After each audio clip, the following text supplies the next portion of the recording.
नमस्कार मित्रों, sociology with ध्रुव दीक्षित में मैं ध्रुव कुमार दीक्षित आपका स्वागत करता हूं। आज मैं चर्चा करूंगा एक फ्रांसीसी मूल के भारतीय समाजशास्त्री आंद्रे बेते। हम सभी जानते हैं सामाजिक स्त्रीकरण के आप विशेषज्ञ हैं। इनका जन्म 23 सितंबर है। 23 सितंबर को इनका जन्म है। ये 30 सितंबर 1934 को 1934 को चंदन नगर में इनका जन्म हुआ था, कलकत्ता में, जो कि फ्रेंच आधिपत्य वाला शहर है, चंदन नगर कलकत्ता का। इनके पिताजी फ्रांसीसी थे। इनकी दादी और माँ बंगाली थी। बंगाल में इनकी स्कूली शिक्षा हुई, बंगाल में महाविद्यालयीन शिक्षा हुई। अंग्रेजी से ज्यादा अच्छी इनकी बंगला भाषा है। आंद्रे बेते जी के साथ में एक खासियत है कि वो जितनी अच्छी अंग्रेजी भाषा है उनकी, उससे कहीं अच्छी बंगला भाषा है। अंग्रेजी साहित्य के ज्ञान के साथ साथ आंद्रे बेते जी, बहुत कम लोग जानते हैं कि रबीन्द्र संगीत के अच्छे खासे गायक हैं। रबीन्द्र संगीत के अच्छे खासे गायक हैं। सेंट जेवियर कॉलेज कलकत्ता से आपने फिजिक्स में ग्रेजुएशन में एडमिशन लिया था, लेकिन कुछ दिन बाद ही मानव शास्त्री निर्मल कुमार बोस से प्रभावित होकर आपने एंथ्रोपोलॉजी में एडमिशन ले लिया। यहीं से उन्होंने एमएससी करी और इसके बाद धीरे धीरे इनका मानव शास्त्र और समाजशास्त्र का अध्ययन प्रारंभ होता गया। सामाजिक स्त्रीकरण के विशेषज्ञ हैं, जैसा कि मैंने पहले ही कहा था। दिल्ली स्कूल ऑफ इकोनॉमिक्स में आप एमरिटस प्रोफेसर रहे। इनकी अगर समाजशास्त्री अचीवमेंट हम देखें तो भारत भर ने, ये पूरे वर्ल्ड फेम के हैं समाजशास्त्री। विश्व के कई विश्वविद्यालयों में आपने अध्यापन कार्य किया है। दिल्ली स्कूल ऑफ इकोनॉमिक्स में तो एमरिटस प्रोफेसर हैं। ऑक्सफोर्ड में भी आपने पढ़ाया, कैम्ब्रिज यूनिवर्सिटी में आपने पढ़ाया, शिकागो में पढ़ाया, लंदन स्कूल ऑफ इकोनॉमिक्स में भी आपने पढ़ाया। कैम्ब्रिज यूनिवर्सिटी ने भी आपको एमरिटस प्रोफेसर का दर्जा दिया है। कैलिफोर्निया की Berkeley university, institute of advance study Berlin में भी आप एमरिटस प्रोफेसर है। नॉर्थ ईस्टर्न हिल यूनिवर्सिटी, नॉर्थ ईस्ट जो हमारा असम वाला एरिया है, नॉर्थ ईस्टर्न हिल यूनिवर्सिटी में आप चांसलर रहे 4 साल।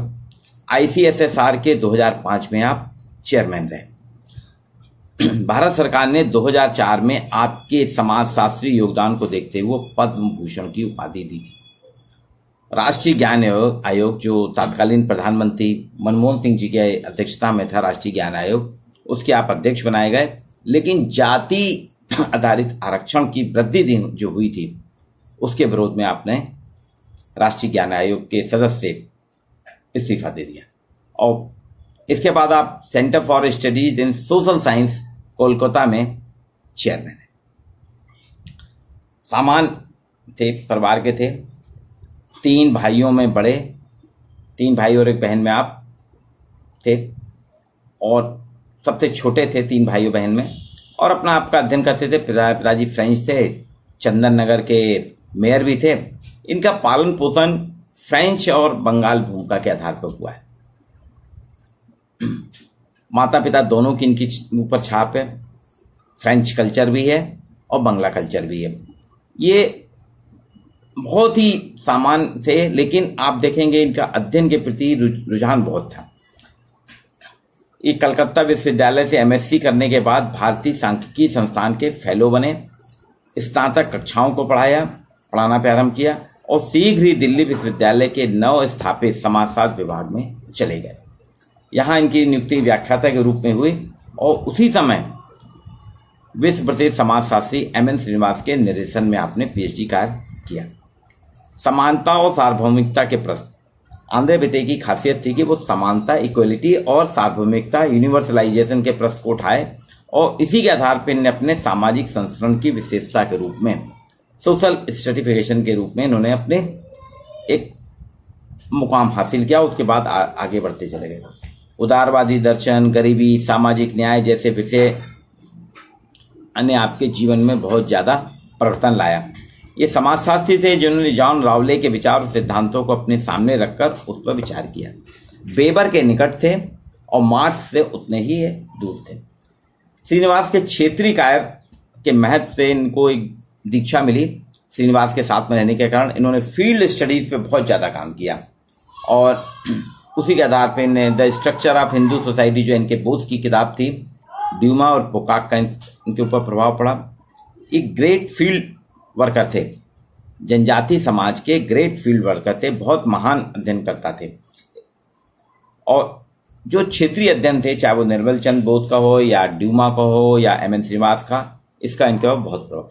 एक और मानव शास्त्री, ब्रिटिश मानव शास्त्री हैं इवांस प्रिचार्ड का इनके ऊपर व्यापक प्रभाव पड़ा और उनकी रचनाओं और प्रोफेसर एम एन श्रीनिवास और मैक्स क्लैकमैन के प्रभाव से होकर इन्होंने समाजशास्त्र और मानव शास्त्र में समानांतर रूप से अध्ययन कार्य किया और सभी को इन्होंने प्रभावित किया। ये मध्यम परिवार के थे, इसलिए इनकी रुचि मध्यम वर्ग में ज्यादा थी। दिल्ली में जो उस वक्त पढ़ने आते थे जब ये थे, तमिल भाषियों के साथ ये काम करना चाहते थे और एम एन श्रीनिवास का कहना था कि आप इसको क्षेत्रीय अध्ययन पे करिए। और इन्होंने जो क्षेत्रीय अध्ययन करा था, जाति व्यवस्था में समानता और हायरार्की, इक्वालिटी एंड हायरार्की, जाति और वर्ग की, इस पे अध्ययन किया इन्होंने। और तंजौर जो तमिलनाडु का एक गांव है, वहां पे 8 महीने रह के इन्होंने अध्ययन किया। ये मूलतः जाति व्यवस्था से बहुत ज्यादा अध्ययन इन्होंने किया है। कई रचनाएं इनकी जाति व्यवस्था पे। इतिहासकार रामचंद्र गुहा तो कहते हैं आंद्रे बेते ने आज के समय की लगभग सभी ज्वलन समस्याओं पे लिखा है। लिखने का इनको बहुत शौक है, इन्होंने काफी निबंध लिखे, राइटिंग इनकी लगातार चलती रहती है। इनकी पुस्तकें जो है कुछ खास हैं। Caste, class and power, changing pattern of stratification in a Tanjore village, ये 1965 में आई थी। Cast, old and new, essays in social structure and social stratification, ये 1969 में आई। इक्वालिटी एंड सोशल चेन 1972 में आई। Studies in agrarian social structure 1974 में। 6 ऐसे इन कंपैरेटिव सोशलॉजी 1974 में। इक्वालिटी अमंग मैन 1977 में। The idea of natural equality and other ऐसे 1983 की किताब है। Society and politics in India, ऐसे ऑन कंपैरेटिव पर्सपेक्टिव 1991 में। The backward classes in contemporary India, backward classes पे भी इनकी किताब है 1992 में। एंटीनोमियस ऑफ सोसाइटी, ऐसे ऑन आइडियोलॉजीज एंड इंस्टीट्यूशन 2000 में। फिर एक किताब इनकी आई है sociology essays an approach and method, sociology essays on approach and method, sociology पे इनकी 2002 में। क्रॉनिक ऑफ आवर टाइम, ये भी 2000 में आई इनकी किताब। Equality and universality, equality and university, समानता और सार्वभौमिकता, ऐसे in social and political theory 2002 में। आइडियोलॉजी एंड सोशल साइंस 2006 में किताब आई। मार्क्सिज्म एंड क्लास एनालिसिस, मार्क्सवादी दृष्टिकोण से वर्ग अध्ययन 2007 में।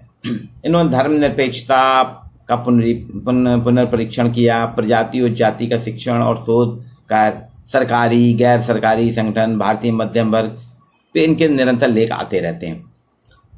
इनकी जो चर्चा है इन जिन विषयों पे, अगर आप देखें तो वो नगरीय समाज है, भारत में सामाजिक संस्करण है, समानता का विचार है, कृषक सामाजिक संरचना, वैचारिकी और संस्थाएं, भारत में वर्तमान में पिछड़ा वर्ग, धर्म और निरपेक्षता, इस पे इन्होंने बहुत कुछ काम किया है और निरंतर ये काम करते आ रहे हैं। इनकी जो किताबें हैं ये विश्व प्रसिद्ध किताबें हैं और इसीलिए इनको ये वर्ल्ड सोशलॉजिस्ट के नाम से जाने जाते हैं। Civil society, social stratification in India, इस पे इनका विशेष काम है और इनको बहुत मानद सम्मान मिला है विश्व में। ये एक पहले समाजशास्त्री हैं जिनको इंडिया के भारतीय समाजशास्त्री जिनको फेलोशिप मिली थी, कई विश्वविद्यालयों की फेलोशिप मिली। वे पहले नेहरू फेलो थे। 1992 में इनकी योग्यता को देखते हुए ब्रिटिश अकादमी की फेलोशिप प्रदान की गई, जो कि किसी भारतीय को या किसी अन्य समाजशास्त्री को मिलने वाला बहुत बड़ा सम्मान। ये आंद्रे बेते जी आजकल कलकत्ता के सेंटर फॉर स्टडीज में, जैसा बताया मैंने, उसमें काम कर रहे हैं। इनके जो society and politics in India, studies in agrarian social structure, sociology essays on approach and method, the backward classes and contemporary India, ये सारी किताबें हम सभी समाजशास्त्र के विद्यार्थियों के लिए पढ़ने की बहुत बढ़िया है, जिससे हम अपने समाजशास्त्र के अध्ययन को गहराई तक ले जा सकते हैं। तुलनात्मक पद्धति के वेबर की तरह आंद्रे बेते भी तुलनात्मक पद्धति के समर्थक थे, लेकिन इनका कहना था अंतर और समाज में समानता मात्र की खोज ना की जाए, बल्कि विश्लेषणात्मक आधार पे इसको प्राप्त करने का प्रयास करना चाहिए। ये कहते थे तुलनात्मक पद्धति में। ये 4 दशक से सिद्धांत, पद्धति, प्रभावीकरण और सामाजिक नीतियों के प्रयोग पे आपने बहुत कुछ कहा है, और भारतीय समाजशास्त्र को एक नई ऊंचाइयों पे ले जाने का काम अगर किसी ने किया है तो आंद्रे बेते हैं। प्रख्यात समाजशास्त्री दीपांकर गुप्ता हैं, उन्होंने उनकी रचनाओं को एक पुस्तक में संकलित किया है, जिसमें अवधारणात्मक समझ, तुलनात्मक पद्धति के महत्व, असमानता के विचार, भारतीय समाज में कुछ ठोस समस्याएं जैसे जाति, वर्ग, सामाजिक न्याय, वितरण प्रणाली, इन सभी लेखों का संग्रह है। ये बहुत अच्छी किताब है। आजकल आप कलकत्ता में अध्ययन कर रहे हैं और मार्क्सवादी विचारों का वहाँ कलकत्ता में, जब मार्क्सवादी विचारों का जोर है कलकत्ता में, अभी तो सरकार नहीं है, मार्क्सवाद की सरकार चली गई है, लेकिन इन्होंने अपने आप को मार्क्स पर केंद्रित नहीं किया। ये मार्क्स से इनकी दूरी रही है, वेबर के नजदीक रहे, और मार्क्सवाद पे जो विफलता है यूरोप में उसका भी अध्ययन कर चुके हैं। बेते का मानना है कि सामाजिक गैर बराबरी को वश में किया जा सकता है। इनका कहना था सामाजिक गैर बराबरी को वश में किया जा सकता है, उसे नियंत्रित कर सकते हैं, लेकिन समाप्त करना एक बहुत ही चैलेंज का काम है, बहुत ही कठिन है। इन्होंने कुछ सामाजिक नीतियां भी बताई हैं, जिसमें सकारात्मक विभेदीकरण की नीति भी सम्मिलित है। वर्गहीन समाज तो कहते हैं विवादास्पद है। संस्करण का समाज जिसमें असमानता है हस्तक्षेप के साथ हो, तो वो एक श्रेष्ठ नीति है। अपन सामान्य तौर पे कह सकते हैं कि मानव शास्त्र से कलकत्ता विश्वविद्यालय के स्नातकोत्तर उपाधि प्राप्त करने वाले दिल्ली विश्वविद्यालय से आपने डॉक्टरेट ली। प्रख्यात समाजशास्त्री एम.एन. श्रीनिवासन के आप स्टूडेंट हैं, और मानव शास्त्र में अध्ययन रहा, निर्देशन और क्षेत्रीय कार्य उन्होंने श्रीनिवास से लिया। जाति, वर्ग जो भारत की एक प्रमुख पहचान है, इस पर पूरा अध्ययन किया और सैद्धांतिक परिप्रेक्ष्य दिया, जमीनी हकीकत से इन्होंने जोड़ा। और इस आधार पे हम कह सकते हैं कि तंजौर गांव का जो एंथ्रोपोलॉजिकल स्टडी की थी इन्होंने, निर्जातीय अध्ययन, उसमें गांव वालों की वेशभूषा, घर, व्यवसाय, भोजन, भाषा, स्वामित्व, पूजा, इन सभी सामाजिक संबंधों का समावेश करके एक अतुलनीय तुलना नहीं कर सकते हम, अतुलनीय अध्ययन किया था। और आंद्रे बेते के सिद्धांतों के आधार पे भारत में सामाजिक संस्करण, समानता, असमानता, कृषक सामाजिक संरचना, भारतीय समाज में समाज और राजनीति, पिछड़ा वर्ग, वैचारिक संस्थाएं, धर्मनिरपेक्षता, नागरिक समाज, इन सभी के बारे में हम समाजशास्त्रियों को जब अध्ययन करना होता है तो हमको आंद्रे बेते के सिद्धांतों को लेना पड़ेगा। और आज 30 सितंबर उनका जन्मदिन है, मैं उनको नमन करता हूँ।